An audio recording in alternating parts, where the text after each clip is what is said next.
Jeff Rubin, our guest, he's an energy expert. He's a resource expert. He was chief economist, CIBC World Markets for 20-some years. He decided to turn himself into a writer, a real writer. Did you write as a kid? Yeah, I've always liked to write. So your passion.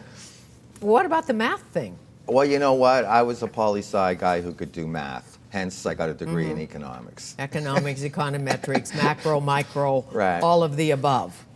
Okay, so where are we going to go?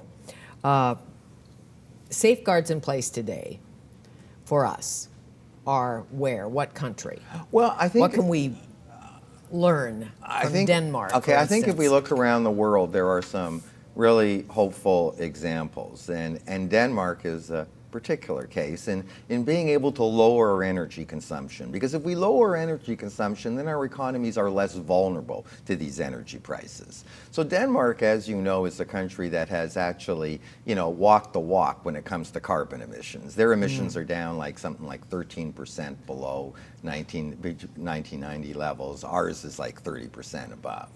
But Denmark, you would think that the reason they have that is because of their windmills. I mean, 20% is wind turbine. Right. But what I discovered was where the other 80% of their power comes from.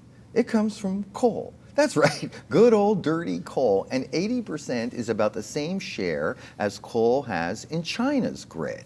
Why then are China's emissions growing exponentially to the point where they now even exceed the US? And Denmark has been able to reduce its emissions below 1990 level. And the answer to that is not the source of power, but the price of power.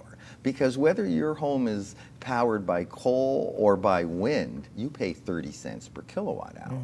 And of course, that's about 3 times what we would pay here, okay? And when you pay that, you use a whole lot less energy. Sure. And lo and behold, we find that Denmark, on average, its households use about 30% less energy than a North American. And the hopeful story here is that you don't have to be particularly well suited for wind. Anybody can reduce their carbon emissions and energy by just racking up their energy price to 30 cents per kilowatt hour. But do you see the USA or Canada going there? No, and there's going there. And there's a great, and I'll give you another example about Denmark. Everybody rides a bicycle, okay? But the reason everybody rides a bicycle is that depending on how many horses are under the hood, you could pay 180% surtax on your car in terms of carbon taxes. Now, why has Denmark done this? Denmark has no auto industry. So when they do that, no auto lobby. That's right, it's some German auto worker who's getting laid off. They don't have a coal industry. They import it from Germany. You ask, why has Canada and the United States not done this? Well, guess what? The oil industry and the auto industries are huge in Canada and the United States. But the point is that Denmark has been forced to adapt much earlier than we have because nature has not endowed it with hydrocarbons. And we can adapt too. Now we'll have to adapt because even though we have oil, the problem is our oil is too expensive to burn. So are you saying adapt, go to nuclear power, don't go to nuclear power, think about it? I'm saying use less energy, and nuclear power is a perfect example. Japan is a country that only a year ago got 30% of their power from nuclear. That's as high as France or the United States. Last week, they closed their last nuclear reactor. They've shut down 54 nuclear power plants. They've gone from a country that had 30% nuclear to 0 in the course of a year. Because of the fear of earthquake, because after the Fukushima disaster, every 14 months, a nuclear power plant in Japan has to be shut down for maintenance. Every one that has been shut down for maintenance has been denied a license to restart. So obviously because of what happened in Fukushima. Right, but wouldn't you think that people who are building nuclear power plants would try not to build them in an earthquake zone? Wouldn't that make sense, firstly? Right.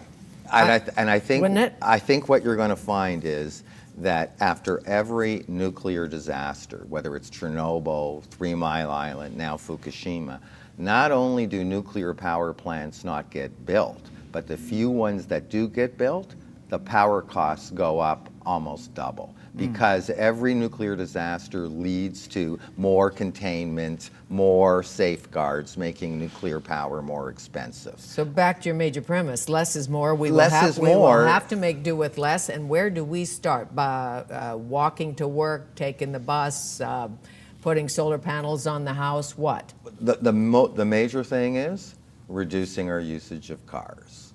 And that's a problem because in most North American cities, there isn't the public transit that there is in Europe. And I would have said in my last book, instead of spending billions of taxpayers' money to bail out auto companies so they can build new car plants in China, why didn't we instead use those billions of dollars to put it into public transit? And that's ultimately where we're going. Sure, but the macho car idea, as you know, rite of passage, a car, power, if I have a car. What about an electric car? What about a car that runs on canola oil or something like that? Can we feed the world if we use up the canola oil? Okay, I don't know. I think what we've got to discover is that the key right now is not turning cow dung into high-octane fuel. The key is getting off the road. Okay, but that's the message that we resist. But when we look at places like Europe that has faced these gasoline prices for decades, we see that people have successfully adapted. You know, people in Denmark, they're not lining up in foreign embassies seeking exit visas so they can go to Alberta and Montana where energy is cheap. Right.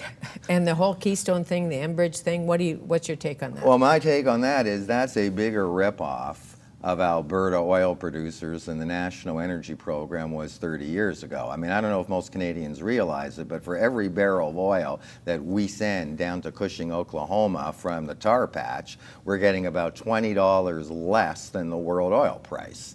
That's great for America, who incidentally is very critical of China and India for subsidizing its oil consumers, but it doesn't mind the oil subsidy that Canada's giving it to the tune of $20 a barrel. It's complex. And in the meantime, China is investing in Afghanistan and taking resource rights. China's the oil market, and in a world where oil supply is not growing, it's zero sum, meaning somebody's gain is somebody's loss. The more barrels of oil the Chinese economy burns, the less barrels of oil the U.S. economy burns. You make some great analogies in the book, and one is about fishing, about when you make a decision or a policy about what to do about something.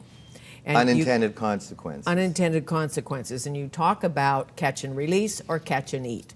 Right, and I went to this fishing lodge on the border between Saskatchewan and Northwest Territories, and like most lodges there, it's all catch and release, but there's no limit on how many you can catch. And you know, one day we caught about 100 fish. Another party caught like 600 fish, and we released them all. But guess what? You know, what's the mortality rate on released fish? Surprisingly high. We went then, I took my son fishing. They spew their bladders out. It's just like a that's diver, right? It's like the bends. If you haul up lake trout from 100 feet in like 2 minutes because you're yanking it up, it's like getting the bends, and then you're not releasing the lake trout in a decompression chamber. You're just flipping it over and thinks it's going to swim away. By contrast, I took my son fishing where the proposed Northern Gateway pipeline would go. Princess Royal. Princess Royal. And, you know, I mean, it's catch and kill, but it's, you know, strictly prescribed. You're allowed to take home, I think, 6 salmon over a 4-day holiday. And after we caught our 6 salmon each, we stopped fishing. Of course, then you go have a beer or something, you know, and, that's right. So sometimes enjoy nature. So I think, you know, ironically, we killed more fish, probably a lot more fish in the catch and release lake, Selwyn Lake in the Northwest Territories, than we did fishing on Prince Royal Island in BC. Okay, the key message from the end of growth? I think feeling triple-digit oil prices, feeling the boundaries of a finite world, the challenge is make and do with less than always wanting more.